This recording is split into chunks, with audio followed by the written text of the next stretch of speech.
الرجيم. بسم الله الرحمن الرحيم. والصلاة والسلام على أشرف المرسلين سيدنا محمد وعلى آله وصحبه أجمعين. I welcome you again for this second day. I hope you had a good sleep and we can have a good start. You wake up to have another day of intensive contemplation and study بإذن الله. So, like you see, the first topic will be about the dialectical relationship between spirituality and ethics. And as an introduction, we can say that the word spirituality has not its equivalent in the Quran. We cannot, in Arabic it would be ruhaniya, and we can't find it in the Quran. This is why the closest concept we can find in the Quran may be tazkiyah, and this is a concept that is coming back. Tazkiyah. So this is why when we will talk about spirituality, we will talk about tazkiyah accordingly to the Quranic concept. And the concept of tazkiyah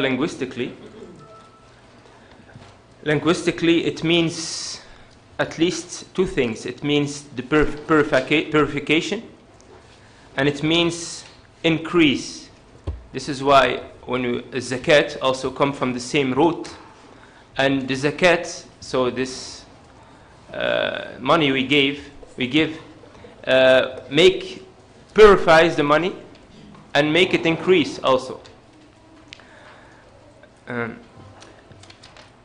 وما آتيتم من ربا ليربو في أموال الناس فلا يربو عند الله وما آتيتم من زكاة تريدون وجه الله فأولئك هم المضعفون. So this verse shows that the zakat is the thing that will make money increase and not the riba. Allah says the riba will not make your money increase, but the zakat, this is what makes the money increase. So we have this notion of increase and we have this notion of purification also. Idiomatically, the tazkiyah is a purification of the soul from the impurities or the shackles or the obstacles that prevent her to be in harmony with her true nature, and this purification will increase the potential of the soul by freeing her qualities so that they can see the light and give their fruits in the reality. So this is approximately what we can say about the concept and the meaning of tazkiyah. And we have some ayat, some verses from the Quran who are talking, several verses who are talking about tazkiyah.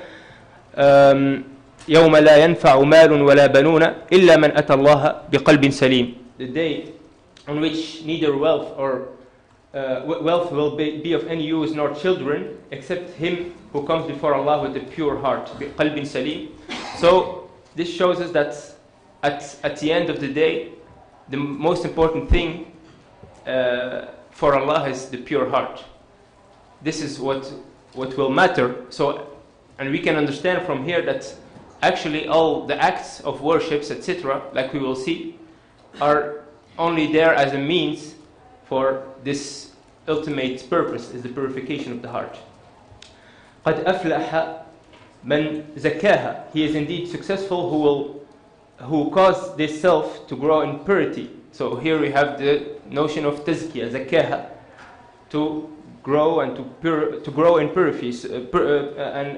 purity. So this increase, this grow, and this purification.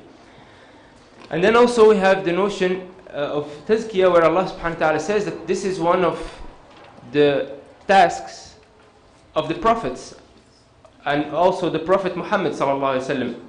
قد من الله على المؤمنين إذ بعث فيهم رسولا من أنفسهم يتلو عليهم آياته ويزكيهم ويعلمهم الكتاب والحكمة وإن كانوا من قبل لفي ضلال مبين. Indeed, God bestowed a favor upon the believers when He raised up in their midst an apostle, it's a messenger actually, Rasul, from among themselves, rehearsing into them the signs of Allah. يتلو عليهم آياته.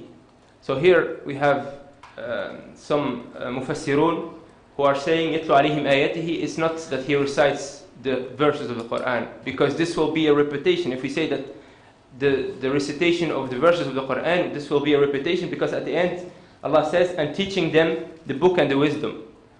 So they said here ayatihi is the signs and not the revealed signs, because al-ayah is a revealed sign but can also be a sign of the universe.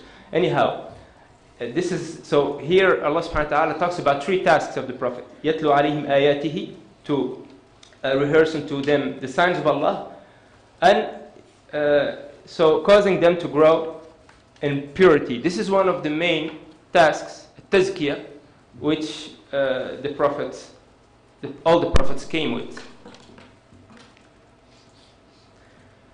The human being and his needs. The reality of the heart. First of all, the reality of the heart. The heart in the Quran never refers to the organ, to the material heart. We can't find the Quran referring to this, but when the Quran refers to the heart, he's talking about two possible things: about the intelligence, the reason, or about the soul. And this is what we can find when we read all the verses that are talking about al-qalb, al-fu'ad, etc. And here we have two examples. Have they never journeyed through the land so that they have hearts, qulubun ya'qiluna biha, so hearts to reason. So here Allah subhanahu wa ta'ala uses heart for referring to the intelligence, hearts to reason. And then at the end of the verse he says, but فإنها لا تعمى الأبصار ولكن تعمى القلوب التي في الصدور. It is not the eyes but the hearts in the chest that are blind. So here in the second part of the verse he's not talking about the intelligence that becomes blind, but he's talking about the soul that becomes blind to the signs. So here we have this two uses in the same verse. And then in another verse, and this is the verse that we cited before, إِلَّا مَنْ أَتَى اللَّهَ بِقَلْبٍ سَلِيمٍ. The only thing that will matter in the day of judgment is to come to Allah with a pure heart. So he is not here talking about the pure intelligence or reason, but a pure soul. So we have two meanings in the Quran, or the Quran refers to two meanings when talking about the heart: it's the soul or it's the intelligence. And here, so talking about tazkiyah, when we will talk about the heart, we will talk about this dimension, the dimension of the soul. So a human being is created accordingly to the fitrah, and he has a double fitrah actually. He has a spiritual fitrah and he has a physical fitrah. The spiritual fitrah is this divine source that is in him. فَأَقِمْ وَجْهَكَ لِلدِّينِ حَنِيفًا فِطْرَةَ اللَّهِ الَّتِي فَطَرَ النَّاسَ عَلَيْهَا. So here in this verse, like we said yesterday, Allah subhanahu wa ta'ala asked human being to set their face upright for religion, because this religion is from the same source than their fitrah, than their inner being. So this is the fitrah that Allah subhanahu wa ta'ala has created human on. And the Prophet ﷺ says, يُولَدُ الْمَوْلُودُ عَلَى الْفِطْرَةِ. So each newborn is born accordingly to the fitrah. So he's born with this pure soul. His soul is initially pure because it comes from Allah subhanahu wa ta'ala. So this is the spiritual fitrah. And in another verse, Allah subhanahu wa ta'ala says, الله نور السماوات والأرض مثل نوره كمشكاة فيها مصباح المصباح في زجاجة الزجاجة كأنها كوكب دري يوقد من شجرة مباركة زيتونة لا شرقية ولا غربية, etc. So Allah subhanahu wa ta'ala says here in this verse that He is the light of the heavens and the earth. It means that the heavens and the earth are guided with the divine light. This is, like we said yesterday, the dimension of the universal guidance, the Islam as a universal order that is guided with the divine light. Allah nur samawati wal ard. So in this part, Allah speaks about His light in relation to the universe, and then He starts to speak about His light in relation to the human being, and He says the similitude of His light. So here is in relation to the human being is as a niche wherein is a lamp. The lamp is in a glass, and the glass is as it's were shining a shining star. the lamp is kindled from a blessed tree, an olive, neither from the west or neither east, neither from the west. So it means that we have a niche, so this opening in the wall, and there is a lamp in it, and it's like a crystal that is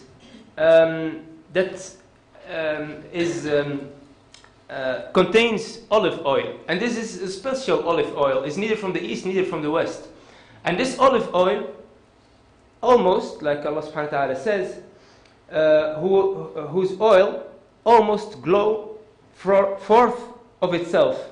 So this olive oil almost give light without being, though no fire touch it, without being touched by fire, almost this olive oil give light. This is the light of Allah Subhanahu wa Ta'ala, and this is the fitrah, like is explained by several mufassirun. This is the fitrah that is inside of the human being, is the light of Allah Subhanahu wa Ta'ala that almost shines without being touched by the fire. And the fire is the revelation.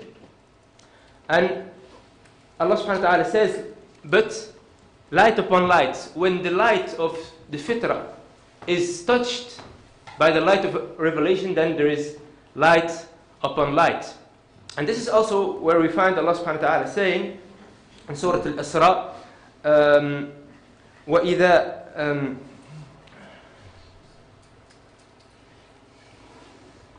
جعلنا بينك وبين الذين لا يؤمنون بالآخرة حجابا مستورا وإذا قرأت القرآن جعلنا بينك وبين الذين لا يؤمنون بالآخرة حجابا مستورا وجعلنا على قلوبهم أكنة أن يفقهوه وفي آذانهم وقرا وإذا ذكرت ربك في القرآن وحده ولوا على أدبارهم نفورا. Allah subhanahu wa ta'ala says, وإذا قرأت القرآن, when you read the Quran, جعلنا بينك وبين الذين لا يؤمنون بالآخرة حجابا مستورا. We put between you and those who doesn't believe in the hereafter an invisible barrier, an invisible veil. Why? Because you are in a situation where that they can't reach. There is an invisible barrier. Because you are in a situation where you have this fitrah, this inner light that is touched with this light of the revelation. This light upon light, and this creates a situation where you are isolated, or they're in a situation that can't be reached by those who doesn't believe in the hereafter. So we put between you and them an invisible veil. They can't reach this situation.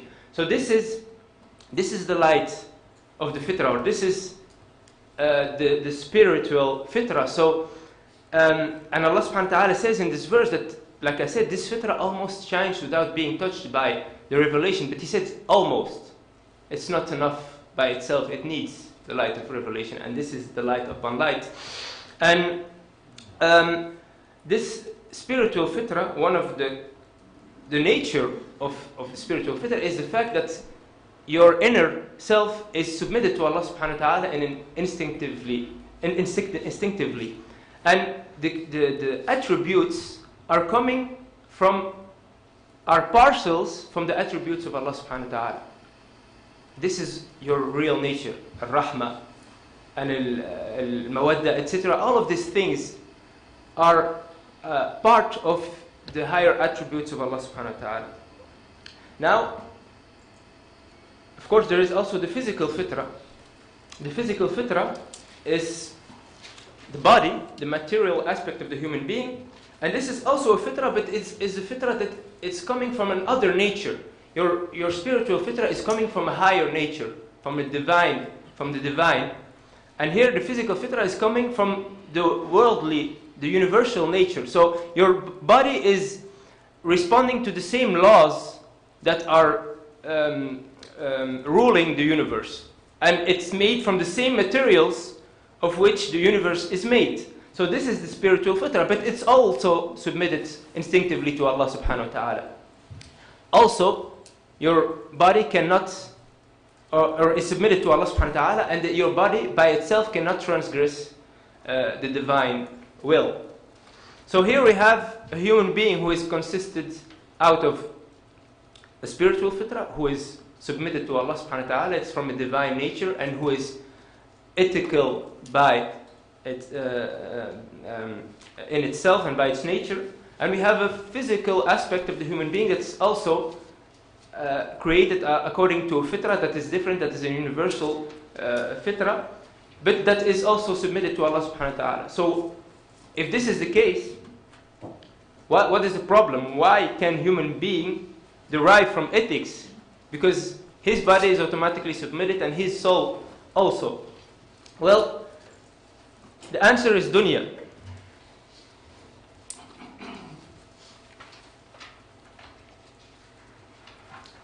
And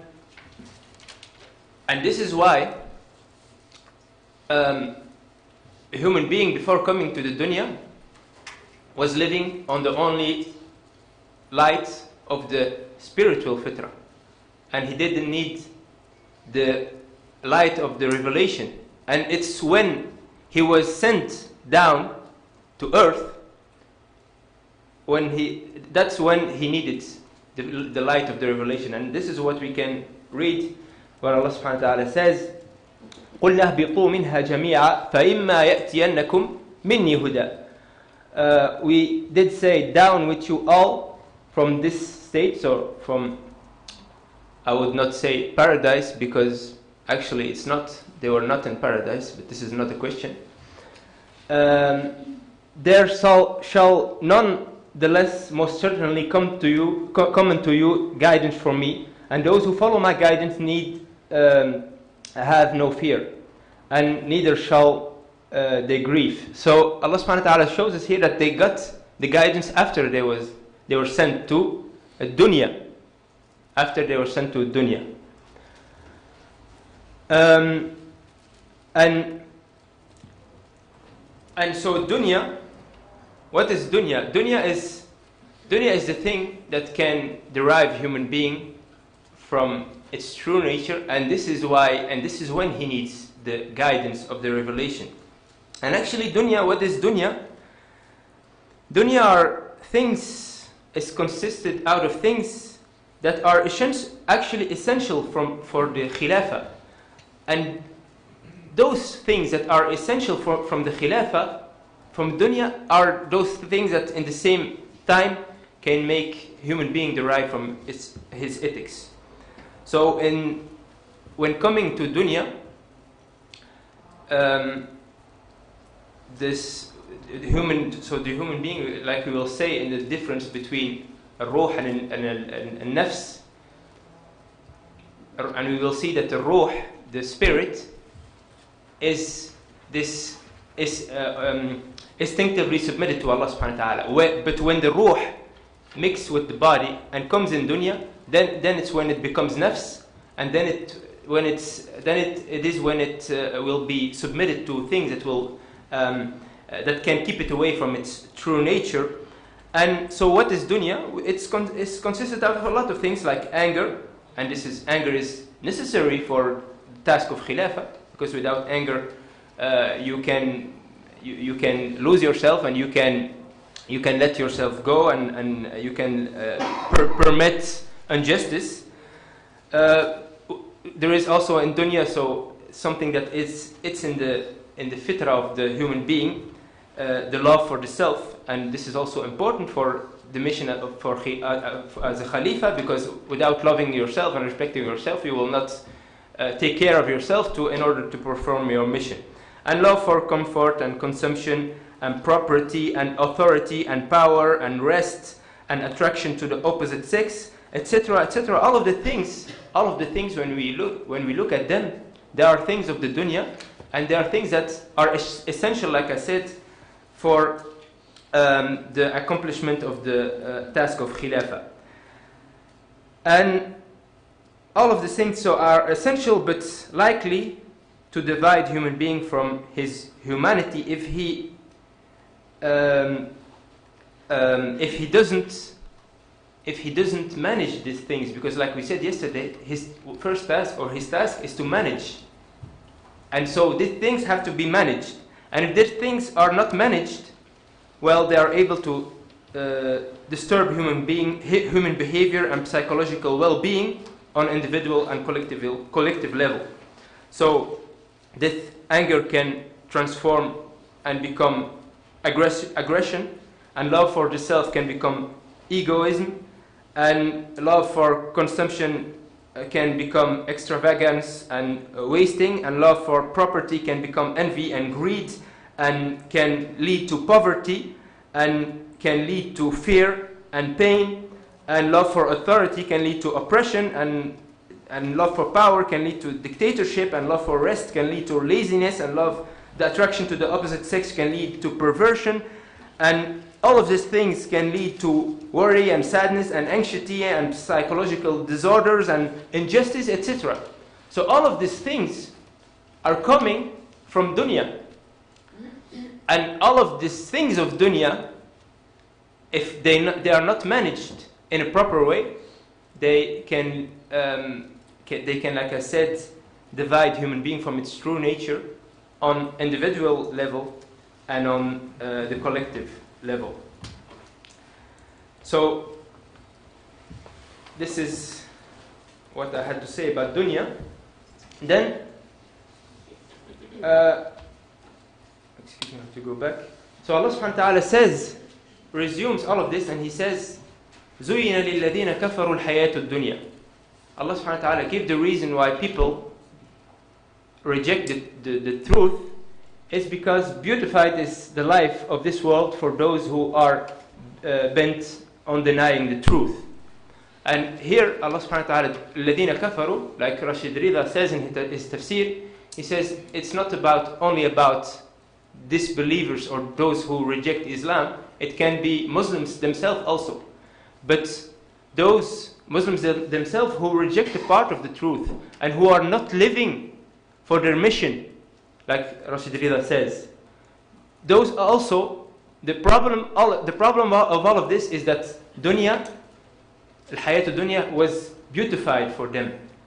And beautified for them means that these things that we mentioned that Allah gave us and that are essential for being Khalifa, they're stopped being a means and they became a goal. They start to live for these things, for property and for power and all of these things. And so the things were beautified for them, and they became slave of these things. And this is this verse resumes. This is the reason why human being can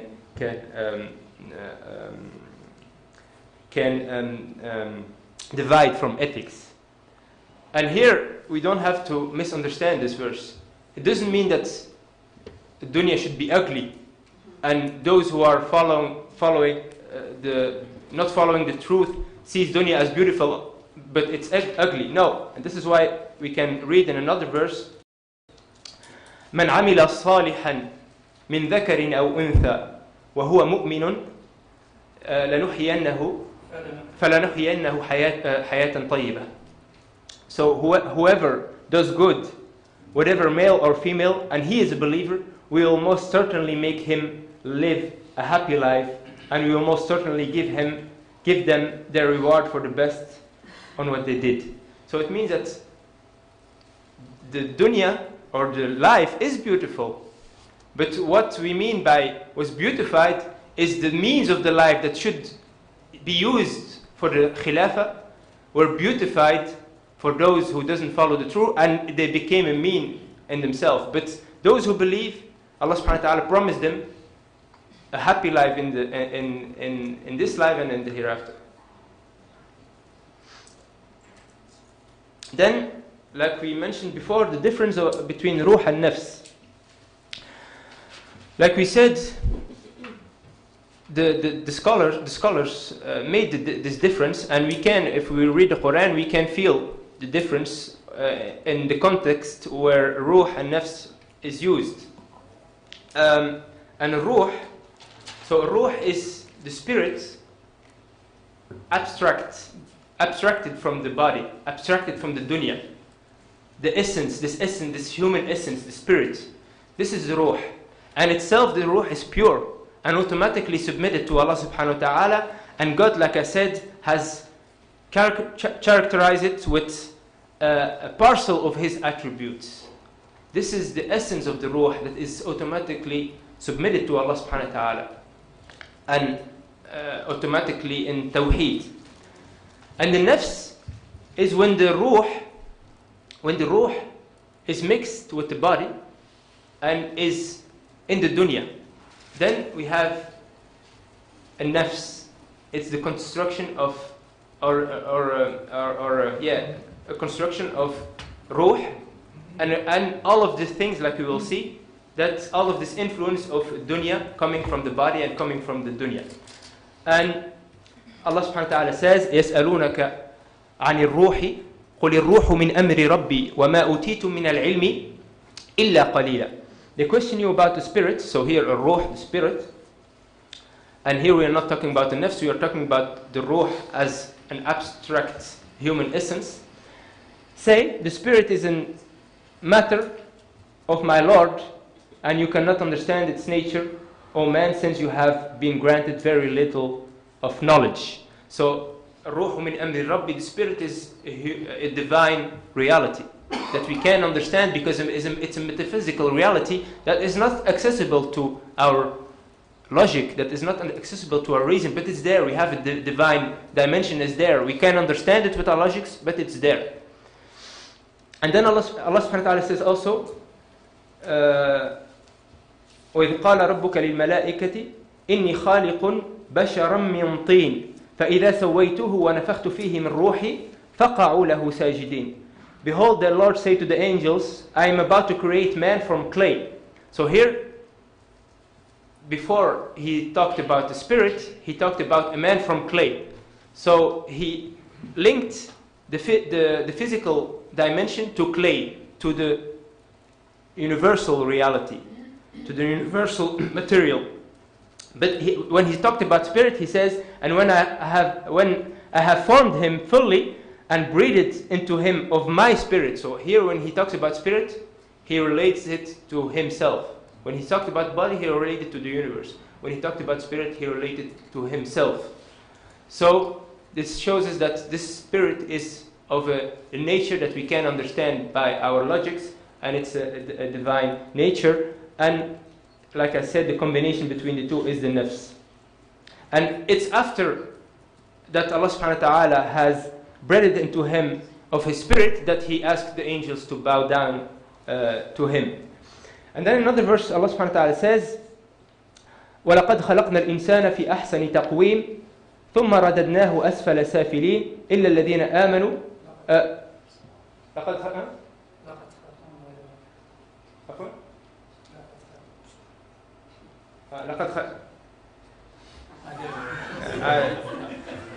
لقد خلقنا الإنسان في أحسن تقويم ثم رددناه أسفل سافلين إلا الذين آمنوا وعملوا الصالحات فلهم أجر غير ممنون. So Allah subhanahu wa ta'ala says, certainly we created man in the best make. So here the man is created in the best make. Like I said before, the spiritual fitrah and the physical fitrah is in the best make and is submitted to Allah subhanahu wa ta'ala. But thereafter we reduced him to the lowest of the low. But when he comes to dunya, he becomes the lowest of the low. Why? Because the dunya. Except those who believe and do good. Because those who believe and do good, they will resist to this influence to the dunya, and they will keep this good make which Allah created them on.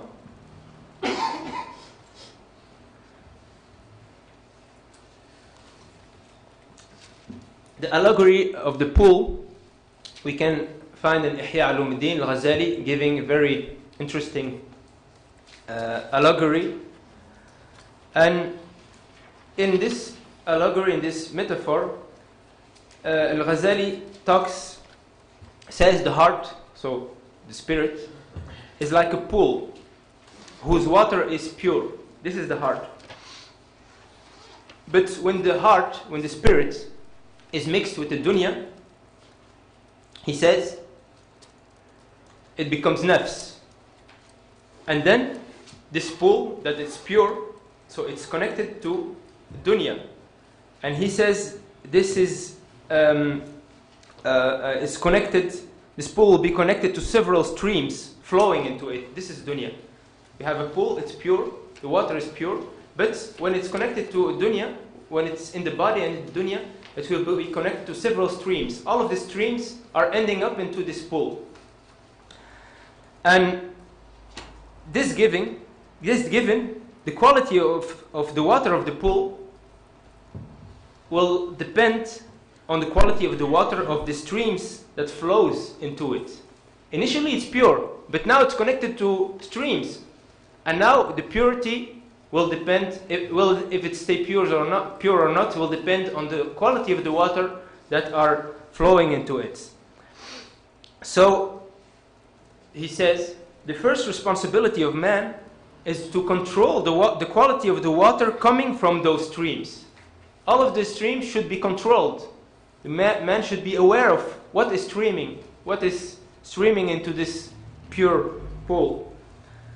And Al-Ghazali divided the streams that are streaming into the pool in two categories. The first one is Al-Majari Al-Dahira, the apparent or the outward visible streams. So we have streams that are visible, we can see them. And he says these are the 5 senses. And we have streams that are underground streams. Batina, we can't see them. And those are the thoughts, the imaginations, the lust, the impulses, and we can even add the psychological state and situation, the experience that human had in his life, etc. All of these things are also streams that will affect the quality. Depending on the quality of their water, they will affect the quality of the pool, the quality of the heart. So, the nafs is the heart, the spirit, when it's connected to those streams coming from dunya. So the nafs, the spirit, the ruh is pure, but it becomes nafs when it's connected to these streams. And the heart is, Al-Ghazali says, under permanent influence from those streams and can fluctuate, can change constantly because of it. And this is where the Prophet ﷺ says, Ya muqallib al-qulub, thabbit qalbi ala dinik. Oh, those who turns the heart, O turner of the hearts, make my heart stand fast in adhering to your religion. So the heart is under this permanent influence. So the responsibility of human being is this one. We have this pure pool, and we have this. It's connected to the stream, so we have to control. And actually, when you look at the book of Al-Ghazali, Ihya Ulumuddin, he categorized it in 4 categories. The first one is Al-Ibadat, the second one is Al-Mu'amalat, and the third one is Al-Muhlikat, and the last one is Al-Munjiyat. And he says himself in the introduction of the third part, he says, we talked now about, in the 2 first parts, about al-ibadat wal-mu'amalat, about al-umur al-zahira. And now we will talk about al-umur al-batina. So it's like he says that the first 2 parts are these visible streams that's flowing into the heart. The things that we do with our 5 senses. He talked about the ibadat and he talked about the mu'amalat, the daily life things. But these are only apparent things, and they can only be pure if this invisible things, if these subtle things are purified. And this is why he focused on al-umur al-batina. And Allah subhanahu wa ta'ala says in the Quran, وَظَرُوا ظَاهِرَ الْإِثْمِ وَبَاطِنَهُ. Stay away from the apparent sin and from the hidden sin. Because it's a dialectical relationship. Because if we commit the hidden sin, then it will occur into something that a hidden situation where the heart will be influenced, and the opposite is also true. So Al-Ghazali says, when he talked about shaitan, he says actually shaitan, his only authority, his only influence on human being is that he uses this, he comes to the heart through these streams. And he mentioned the hadith where the Prophet ﷺ says, إِنَّ الشَّيْطَانَ يَجْرِي مِنْ بَنِي آدَمَ مَجْرَى الدَّمِ. Shaitan flows into the human being as blood. And Al-Ghazali says, that means that you cannot get rid of shaitan because you can get rid of those things. You can get rid of yourself because those things are with you constantly. In you have the ability to have anger. You have the attraction to property and all of the things. All of the things are a part of you, so you can get rid of them. And so as long as they are there, shaitan is there also, because these are the gates from which he comes in to the pool to influence your heart. And so the mission is to guard this entrances. And that's why Allah subhanahu wa ta'ala says in the Quran, إِنَّ الَّذِينَ اتَّقَوْا إِذَا مَسَّهُمْ طَائِفٌ مِنَ الشَّيْطَانِ تَذَكَّرُوا فَإِذَا هُمْ مُبْصِرُونَ. Those who have taqwa, and taqwa is the achievement. It is the achievement of the purification of the soul. So it's a situation where we purified our soul, and we have a situation where in the dunya, we have a certain fitrah that has been purified, and that enables us to act in the dunya with this taqwa. He says, إِنَّ الَّذِينَ اتَّقَوْا, those who have taqwa, when the devil whispers into their ears, تَذَكَّرُوا, they will remind, and they will know that this is the devil, because they have guards in front of each one of their gates. فَإِذَا هُمْ مُبْصِرُونَ, and they will be even more, will even more pay attention, because they were able to guard, and so the devil cannot enter. So ethics and khuluq, I don't want to. Just a quick thing. You used a couple of Arabic words without translating. So you said that there was 4 entrances: ibadah, muamalat, mulikat. Yeah, no, actually, these are the four chapters of Al-Ghazali's book, the 4 volumes. Yeah. The first one is al-ibadat, and the second one, so the worships, the adorations, the ritual adorations.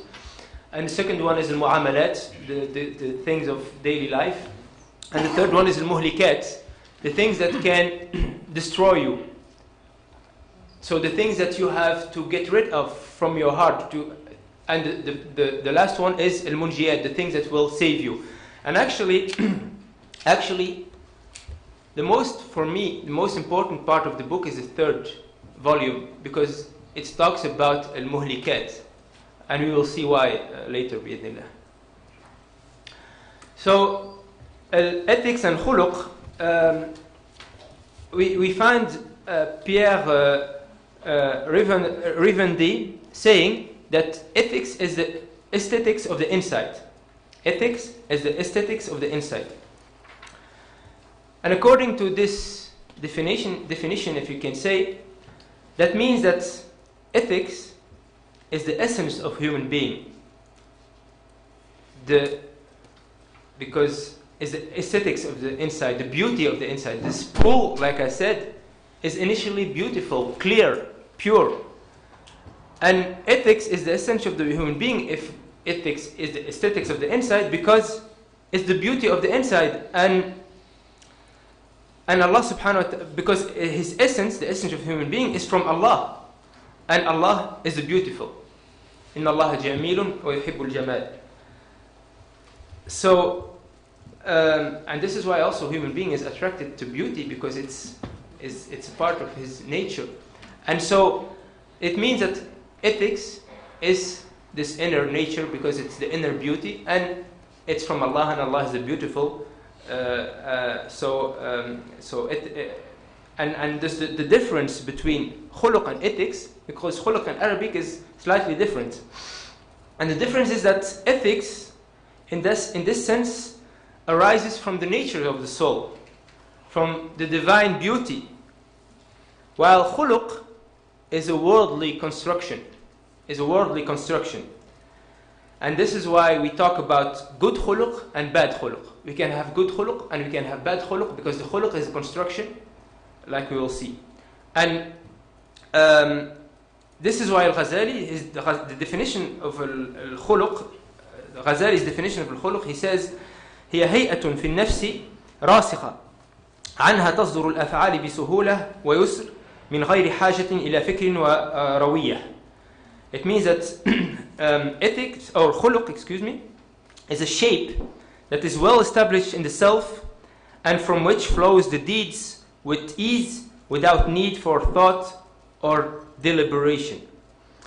So for Ghazali, khuluq is not good action. Is an inner situation that make you act without in a spontaneous way. So it's not good action because it's not khuluq is not synonymous to good action, because you can do good without having khuluq for other reasons, to be seen or for any other reason. So the action, the ethical action, is not khuluq or not good khuluq for Al-Ghazali. And also the bad action is not synonymous to bad khuluq, because you can do bad things by accident or by being forced or for any other reason. So the bad action is not bad khuluq. And so the khuluq, like I said, is this construction. And what shapes the khuluq is the interaction between your fitra, that is pure, and then the rest, the education, the experiences, the behavior, your passions and lust and impulses. So in other words, it's the interaction between the spirit, the ruh, and the dunya. All these elements of the dunya. This is what will shape your khuluq. So it depends on how the manner, the way that you will be khilafa in managing yourself. And if you manage these things of the dunya in a good way, then your khuluq will be good.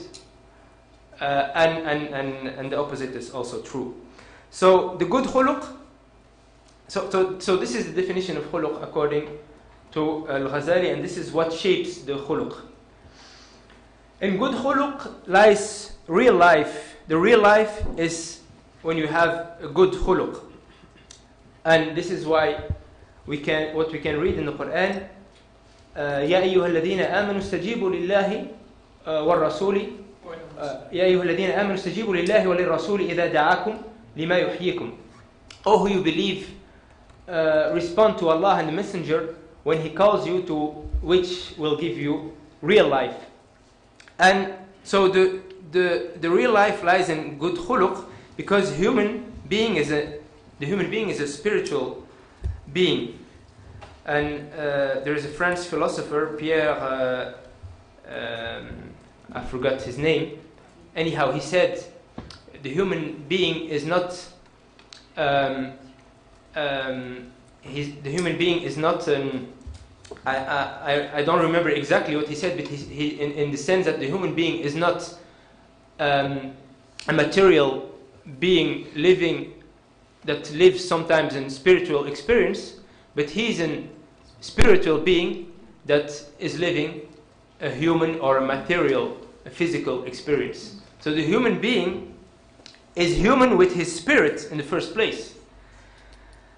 And he is alive insofar his spirit is alive. And this is the nur that Allah subhanahu wa ta'ala gave him. And this is why in the verse we cited before, Allah subhanahu wa ta'ala talks about his nur, like we said, that is illuminating the universe and then illuminating human being. And then he talks about those who reject the truth. And he said, أو كظلمات في بحر اللجي يغشاه موج من فوقه موج من فوقه سحاب ظلمات بعضها فوق بعض إذا أخرج يده لم يكد يراها ومن لم يجعل الله له نورا فما له من نور. So first of all, he talks about those who carry this light and who makes it, brings it in contact with the light of revelation. And then there will be the situation where there is the veil between you and those who doesn't believe, because you will reach a situation that they can't. And then he's talking about those who reject the truth, and he will say, أو كظلمات في بحر اللجي. So those وَالَّذِينَ كَفَرُوا أَعْمَالُهُمْ كَسَرَابٍ, and then he says أَوْ كَظُلُمَاتٍ. So those who reject truth, they are like in ظُلُمَات, in darknesses. أَوْ كَظُلُمَاتٍ فِي بَحْرِ اللُّجِّ, in a sea يَغْشَاهُ مَوْجٌ مِنْ فَوْقِهِ مَوْجٌ. So in a sea where there are several layers of waves. So he is in the lowest layer. يَغْشَاهُ مَوْجٌ مِنْ فَوْقِهِ مَوْجٌ مِنْ فَوْقِهِ سَحَابٌ. And upon the sea there are clouds. And where is the sun? Where is the light of the sun? It's beyond these clouds. So under the sun we have clouds, and then we have several layers of darknesses. يغشاه موج من فوقه موج من فوق ظلمات بعضها فوق بعض. So several layers of darknesses. إذا أخرج يده لم يكد يراها. If he reach his hand, he will not see it. ومن لم يجعل الله له نور, and for the one who Allah doesn't give a light, فما له من نور, he will never have a light. So this is the fitrah. The fitrah is there. The sun is there. The sun, it's over there. It's not destroyed, or it's not. But it's under several layers of light, because. Which surah are you? Yeah, the last Surah An-Nur. Excuse me. The last one on the screen. No, I didn't come to this ayah yet. But what I just mentioned is the ayah of Surah An-Nur, and it's the ayah that 2 ayahs after the one that is saying that Allah is the light of the heaven and the earth. So this is the nur that Allah subhanahu wa ta'ala gives to a human being. This is what will give him real life. Because the one who will not purify himself, he will not live real life, because what will direct his life is not himself, is not his fitrah, is not his free choice. What will direct his life is dunya. He will be submitted, he will be a slave of the dunya, of money, of power, of whatever, all the things that we mentioned before. He will be the slave, and they will guide him. He will not be the one who will guide his own life. So he will not be living. First of all, he will not be living because he lives. He's a human being with his spirit, first of all, and second of all, because he is not having any choice. He is the slave of dunya. So this is why Allah subhanahu wa ta'ala says, call us to the real life. And he says also in another verse, أَوَمَنْ كَانَ مَيْتًا فَأَحْيَيْنَاهُ وَجَعَلْنَا لَهُ نُورًا يَمْشِي بِهِ فِي النَّاسِ كَمَنْ مَثَلُهُ فِي الظُّلُمَاتِ لَيْسَ بِخَارِجٍ مِنْهَا. Is then he who was dead in spirit, and who we thereupon give life, and for whom we set up a light whereby he might see his way among men, is he like one who is lost in darkness deep, out of which he cannot emerge? So Allah subhanahu wa ta'ala talks about the same thing. أَوَمَنْ كَانَ مَيْتًا فَأَحْيَيْنَاهُ. One who is dead, and Allah give him light. This is the light. Give him life. This is the real life. The real life is throughout this purification, and is throughout this way to the khuluq. What ayat that was the last one? Surah. ومن كان ميتا. What surah is this? Sorry? ومن كان ميتا فأحييناه. I don't remember. Anyhow, you can find it. So what is the first condition? What is the first condition for the elevation of the khuluq? So we said khuluq is not equivalent to ethics, but khuluq, like I said, is a construction that you have to reach, like Al-Ghazali said. And what is the first condition to arrive to this khuluq?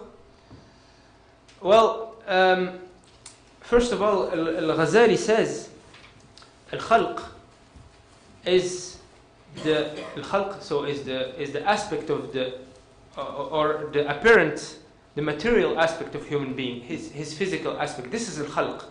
While khuluq, it comes from the same root, khalaqa, because good khuluq also is a nature in human being, which upon he was created. So Ghazali says al-khalq, the material aspect of human being, is the al-khalq is the apparent aspect of human being, while khuluq is the aspect of the inner. And he says, Ghazali, we need a mirror to beautify our external aspect. And he says, so we also likewise, we cannot beautify our inner aspect without a mirror that allows us to see into it. And what is the mirror that will allow us to see into ourselves? So, to be able to elevate our khuluq, we need first of all to be aware of ourselves. And we need first of all to have a spiritual awareness, to know, to feel ourselves, and to be conscious of who we are, of the presence of our spirit, of what's happening inside of us.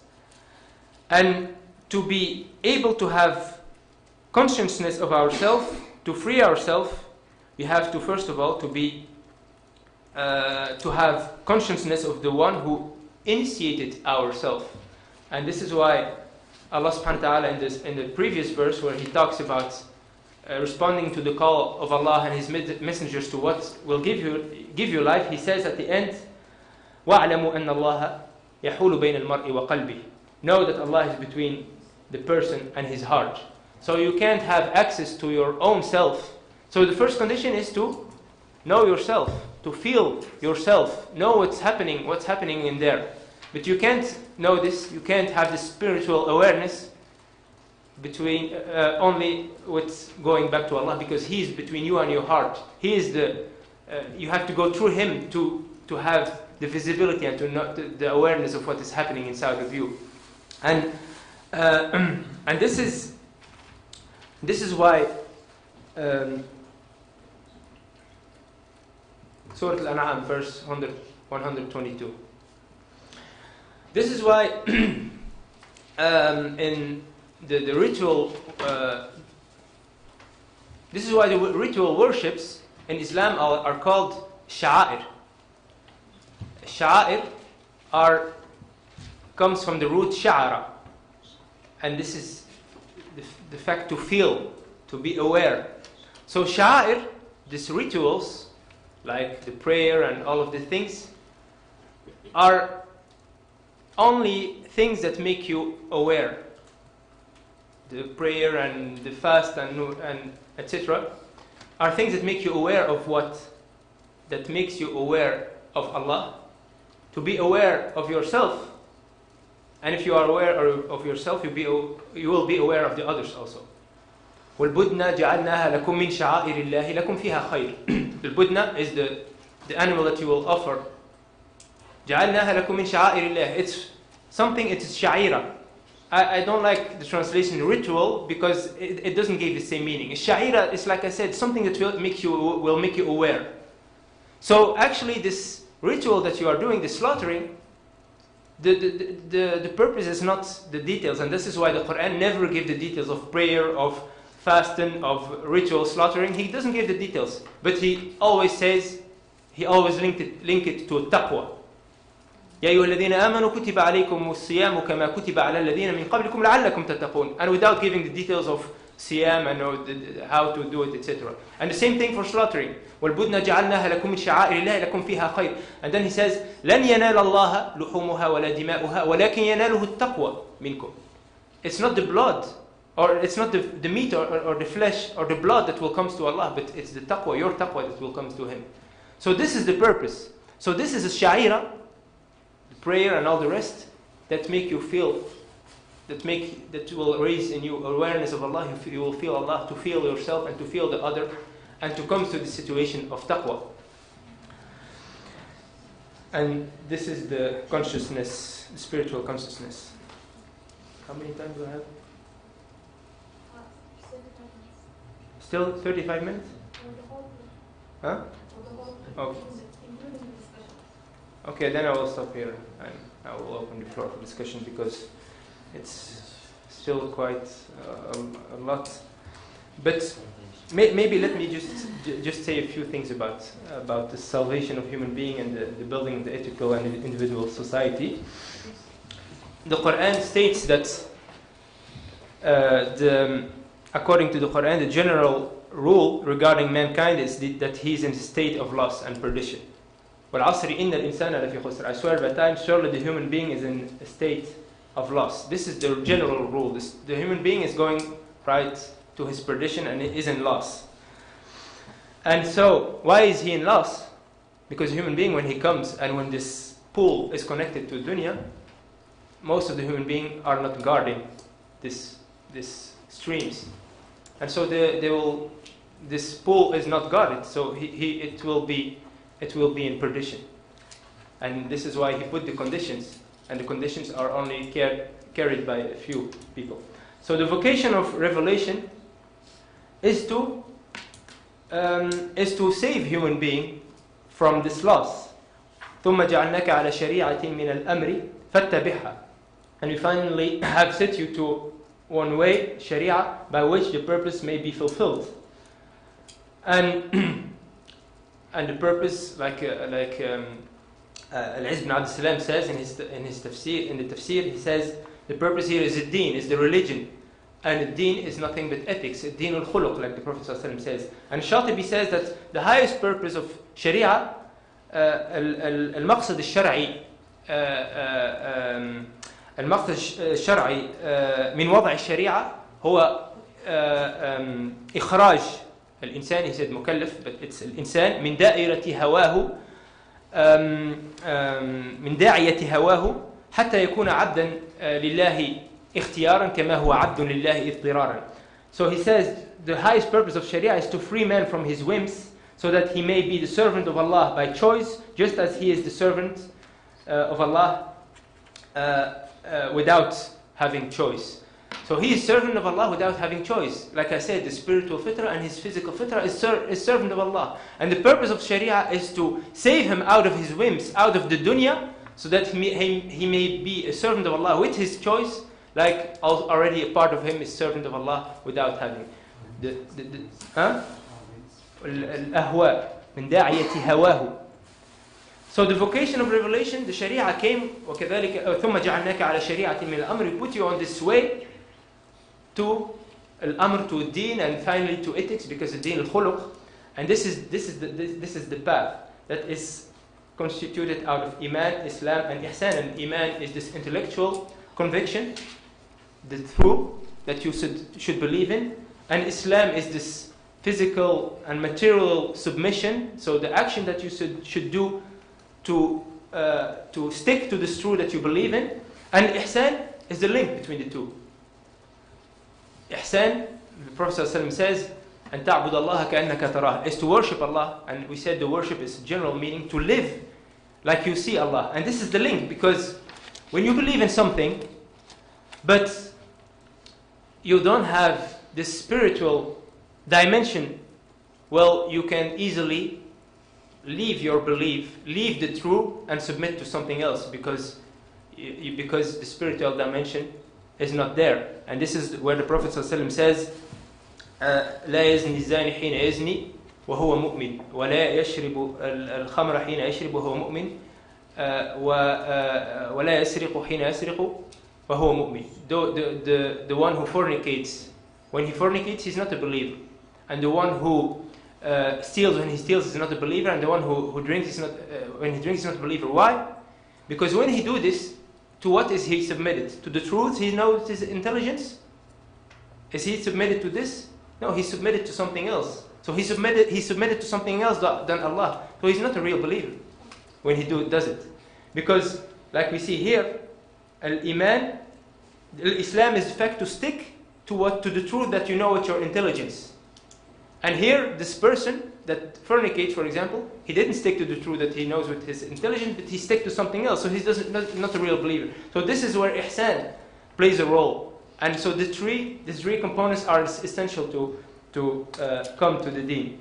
So the conditions of salvation, Allah subhanahu wa ta'ala gives them in this ayah, وَالْعَصْرِ إِنَّ الْإِنسَانَ لَفِي خُسْرٍ إِلَّا الَّذِينَ آمَنُوا, the first condition. So the general rule is the human being are going to their perdition, to the loss because of this dunya. And you have to look at the world around us. What is the causes of the ecological crisis? What is the causes of the wars? What is the causes of the hunger in the world? What is the causes of all of these disasters? Often is what? Is greed or love of the self, love for power, love for consumption, etc. These are the causes. So this is what caused human to go to his loss. So when human doesn't purify himself, he is in loss, and this is the case for most of human beings. So the conditions are, first of all, to believe, except those who believe. And belief in Islam is based on a central notion, is La ilaha illallah. And this fundamental statement, La ilaha illallah, doesn't start with the affirmation that there is one God.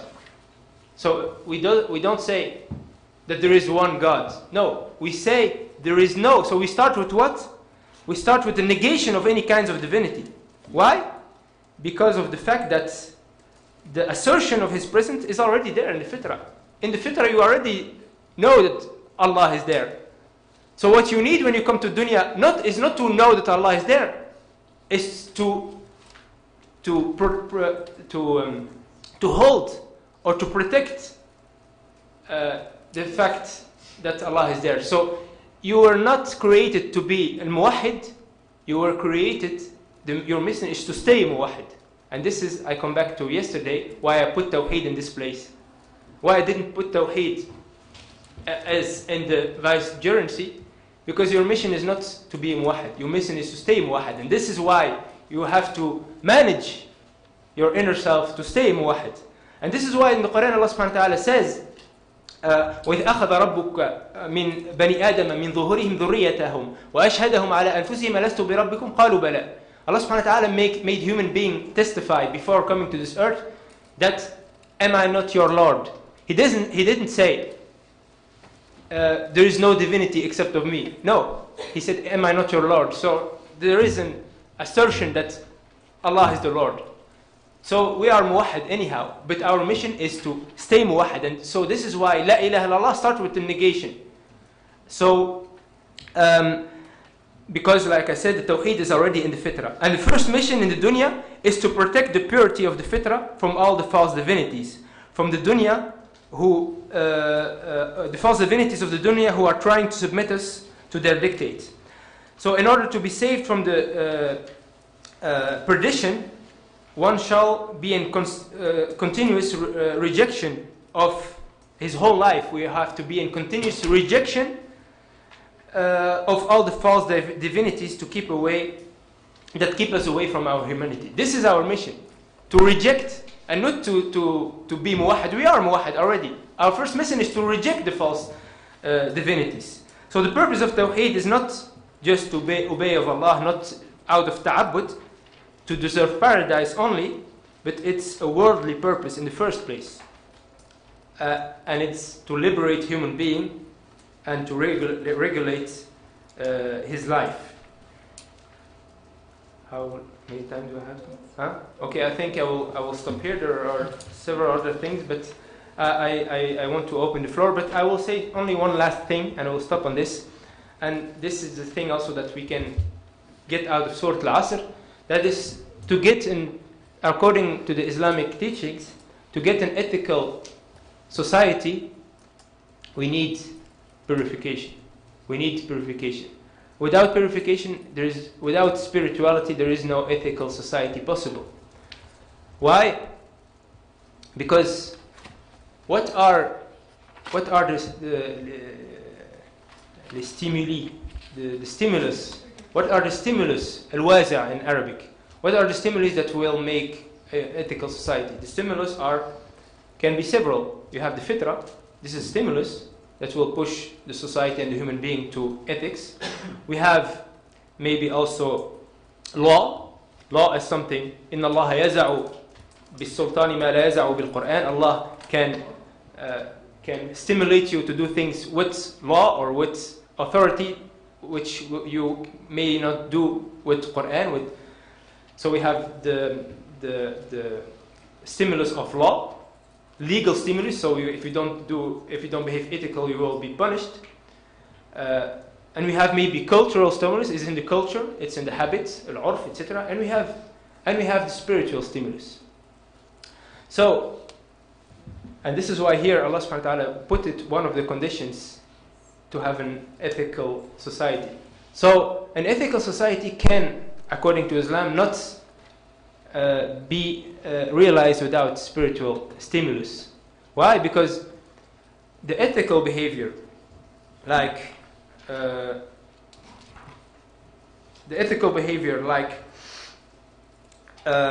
love of the other, like love for the other what you love for yourself, like being good to the parents, being good to each other, saying the good, giving from your wealth, staying away from ghiba, staying away from the bad that in your heart. This cannot be stimulated by law. This cannot be stimulated by law. You have your fitrah, but like I said, the fitrah is not enough. You need because your fitrah can be, the interest can keep you away from your fitrah. So what will be the guarantee that you behave ethical and that you will have an ethical society? It cannot be the law, because the law cannot oblige you to smile in the face of your brother, cannot oblige you to love for your brother what you love for yourself. It's impossible. So this is impossible. The only stimulus that can guarantee this is a spiritual one, because you will be amongst the human being, like Allah said, with the light. يمشي وجعلنا له نورا يمشي به في الناس. Allah gave him a light which he walk with among people. So this light, you are not scared. You are good to a brother, but not because you are scared of the law, because the law cannot make you behave ethical, because you have this light with you constantly, and everything you do and everything you say and in your behavior. So this is an essential and crucial point for an ethical society. Allahu a'lam wa ahkam wa akhiru da'wana alhamdulillahi rabbil alamin.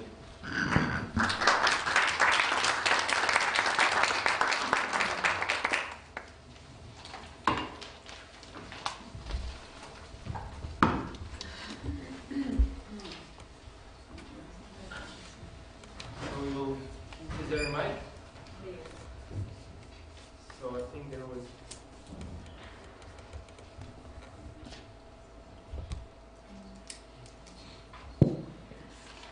I have a question on the definition of Al-Ghazali, that good action is not synonymous with good khuluq. So to me, a good action is a reflection of good khuluq. So how can we delink both definitions? Because for Ghazali, good khuluq is this construction. This construction, like I said, that is this dialectic relation and interference between your fitrah and the dunya. And according to your management, to how you manage the dunya, how will you try to purify yourself, you will come to a situation of a certain khuluq. This is the nafs, the khuluq of the nafs. The khuluq of the ruh, like I said, is pure and good in its essence. But the khuluq of the nafs is the construction, is what you do of it. Because with these streams that are coming, how you purify the water of this. And so if you behave good, it can be that it's not coming from your khuluq, but it's coming from maybe your submission to a false divinity, because you want to show people, you want to show off. So this good action is not considered by Ghazali as a khuluq, because it's not coming from khuluq, it's coming from dunya, or coming from your submission to dunya. You see what I mean? But not necessarily. It can be like. But it can be, good action can be a good khuluq, but it's not necessarily. It's for him. It's not synonymous of good. And today we see people that claim to behave good, but it's not coming from the khuluq. It's coming from interests. It's coming from other things. But it's not coming from. I give you one small example.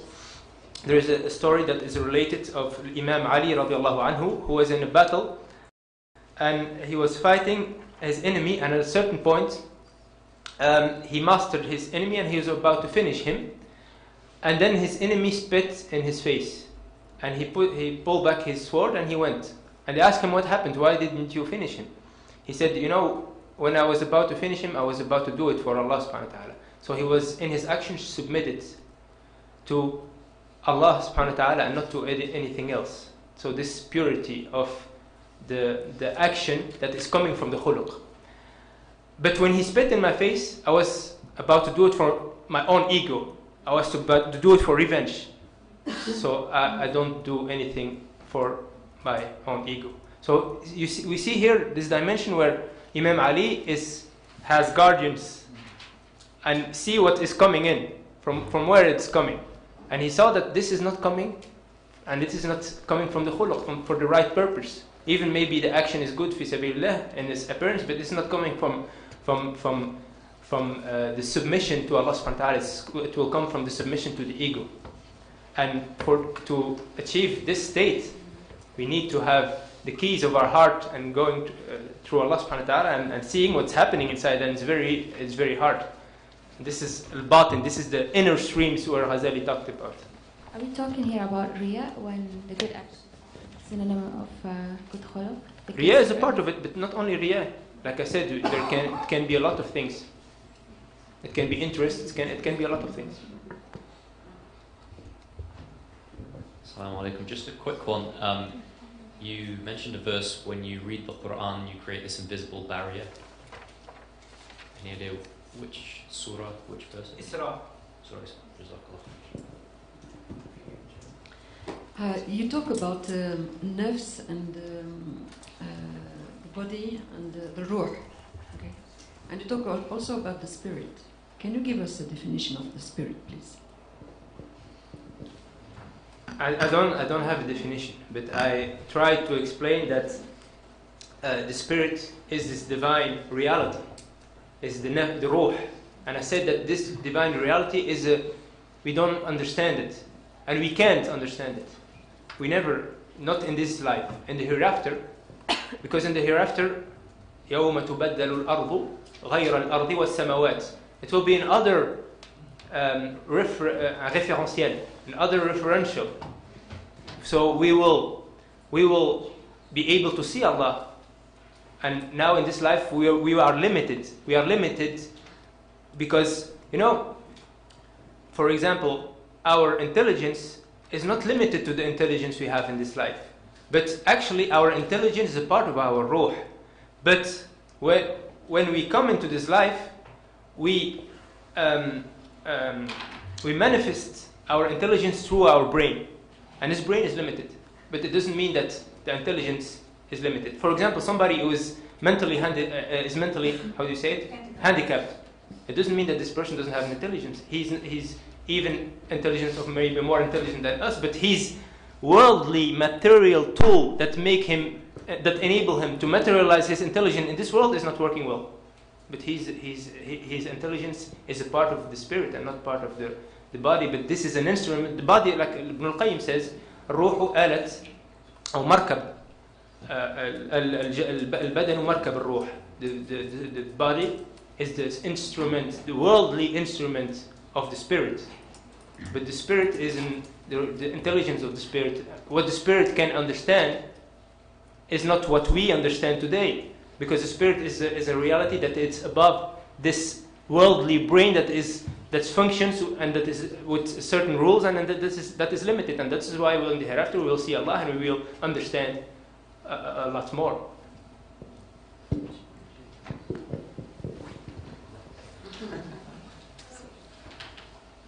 Sorry. No, go ahead. Ladies first.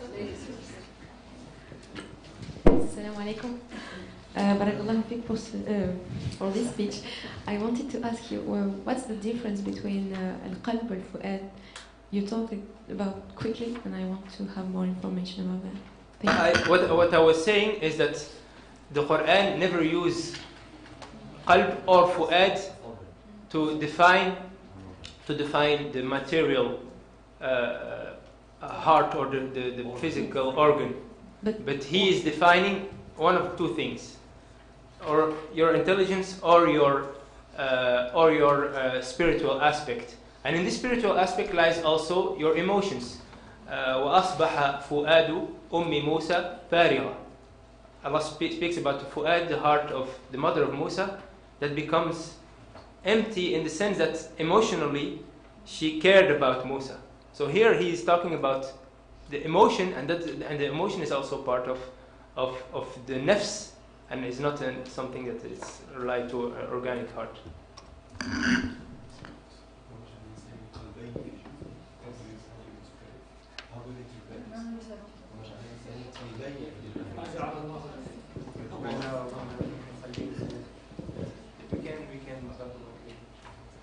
My question is there any other access to the fitrah than revelation?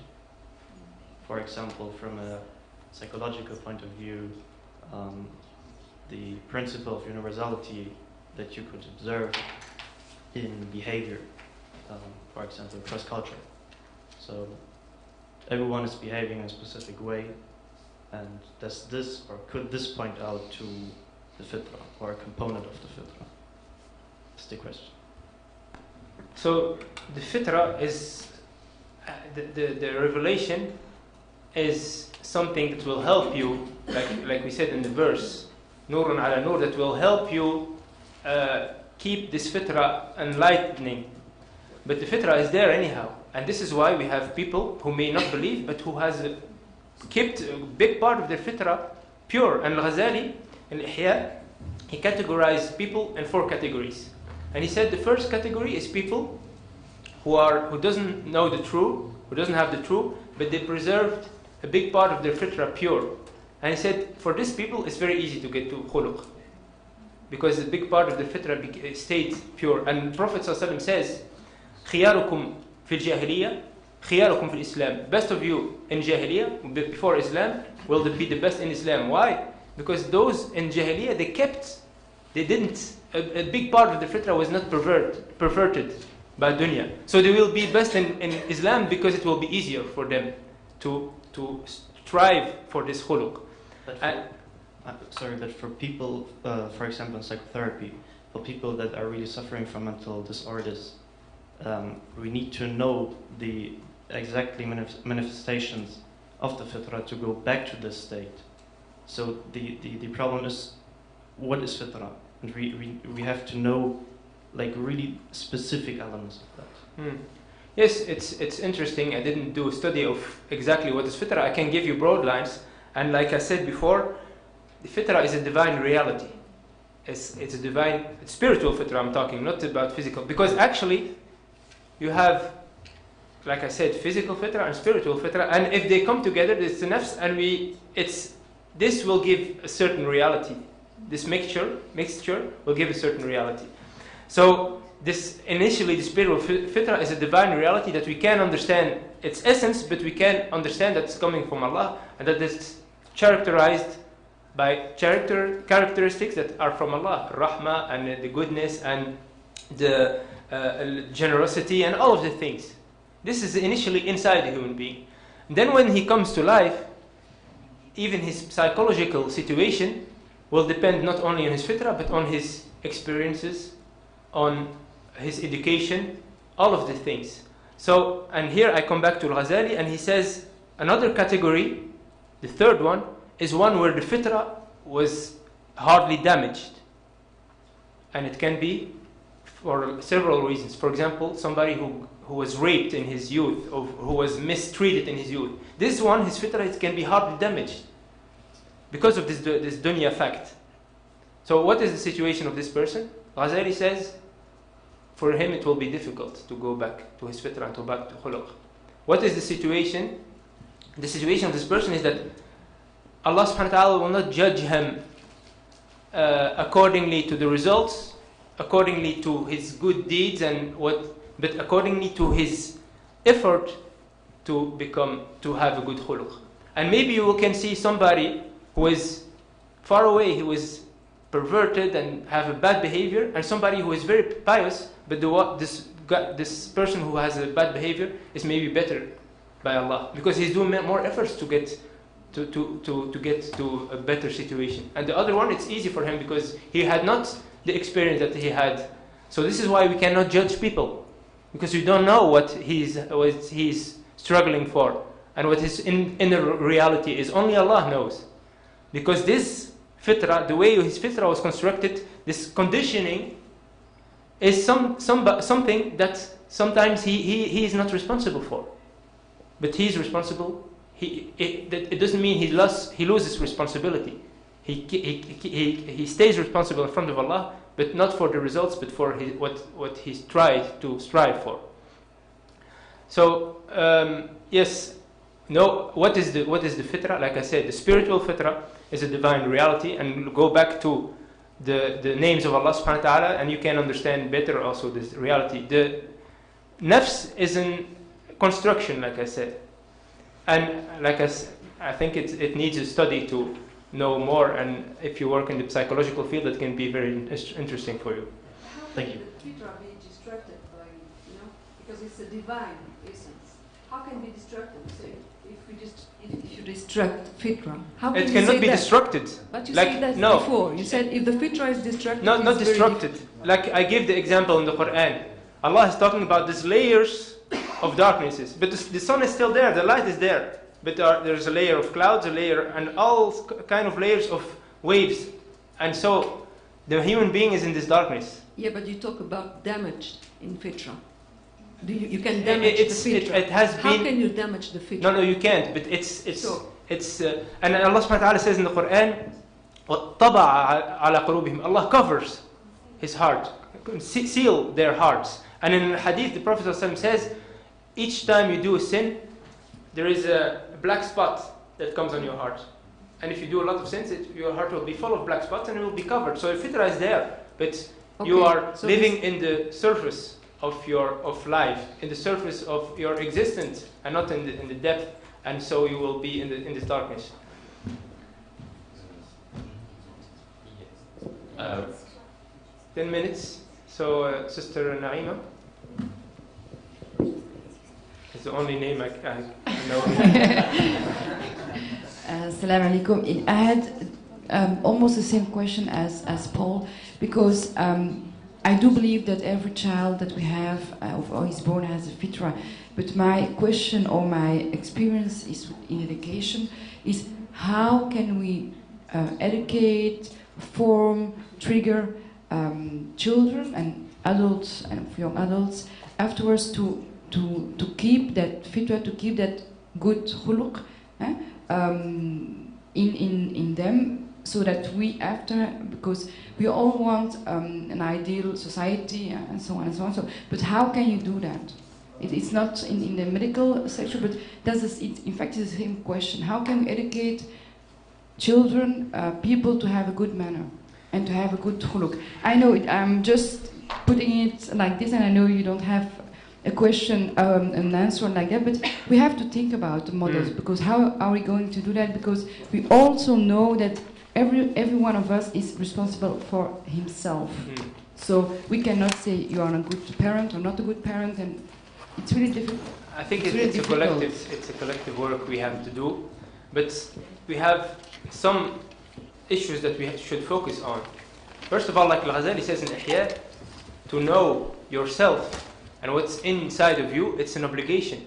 It's the first obligation actually, because you can't preserve your tawheed, and this is why I say it again, I put tawheed in the first, is the management of the inner self. You can't preserve without this knowing yourself and knowing what is happening inside, and knowing what the dangers and the things that will keep you away from your nature. And so this is an awareness that we should raise when educating children, but also we should give them the means. And the means are, first of all, this awareness, first of all, to explain to them the purposes also of worship. Because often when you hear preachers, etc., we talk about prayer and we talk about fasting, and we talk about details, but in the Quran also link it with its purpose. So we don't know we talk about this worship without really trying to get the purpose out of it. Also, the fitrah environment, the human being should find an environment that is in fitrah environment, that is responding to his fitrah. And this environment should also be there, be created. And this is why it's a collective responsibility also. It's not only an individual responsibility where the human being is trying to get back to his fitrah, but it's a collective one where the human being together is trying to create a fitrah environment that is that is appealing to his fitrah. In fact, it's a why question. Why do I pray? Why do I fast? Why do I'm Of course, polite? and this is why we lost.